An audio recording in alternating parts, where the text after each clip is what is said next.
હવે ચાલો ક્વેશ્ચન શરૂ કરીએ. S2H3 સ્કોલના સ્કંદન માટે સાચું વિદ્યુત વિભાજ્ય કયું છે? તો ઋણ વીજભારિત કરેલી છે તો સામે ધન વીજભારિત ભાગ જોશે. વીજભાર એ સ્કંદન શક્તિના સમપ્રમાણમાં હોય અને સ્કંદન મૂલ્ય એ વ્યસ્ત પ્રમાણમાં હોય.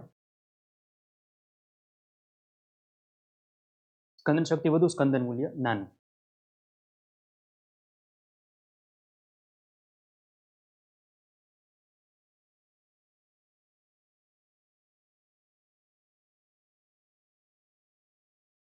ને કદની રીતે વિચારીએ તો કદ નાનું, સ્કંદન શક્તિ વધુ અને સ્કંદન મૂલ્ય નાનું.